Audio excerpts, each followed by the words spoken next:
Hi, Jeremy here from Chem It Easy, O-level chemistry specialist. Now, one of the more common complaints I get from students is that there's just a lot of stuff to memorize in chemistry. So some of them ask me, how do you memorize chemistry? How do you make it easier? So I've come to realize there are two things you can do. One of them is to make use of analogies, and this helps to relate new complex concepts to something that they're familiar with, something that's relatable. And the second is the use of real-life examples. So what I'm going to do in this video is show you a real-life example of what I do to help students recall concepts from chemical bonding. Now, if you step into any kitchen in Singapore, or if you step into any kitchen, you will be able to find sea salt, also known as table salt, also known as sodium chloride. Now, if I add a little bit of sodium chloride into a cup and I add some water, what you will realize is that the sodium chloride will dissolve, alright? And this leads us to the first property of ionic compounds. Ionic compounds are soluble in water, alright? Now the second property ionic compounds have is a high melting and boiling point. So what I'm going to do is I'm going to heat up my wok, alright, until it gets really smoking hot.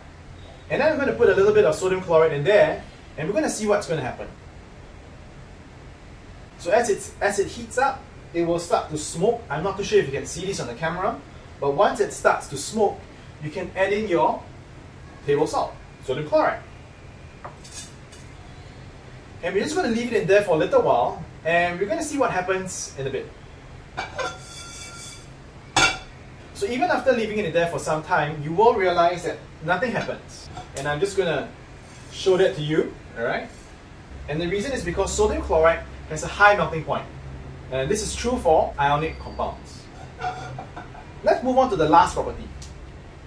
Now if I took a plug, alright, if I took a plug and you watch movies and I added it into water and then I switched on the electricity, I'm not going to want to put my finger in there because it conducts electricity.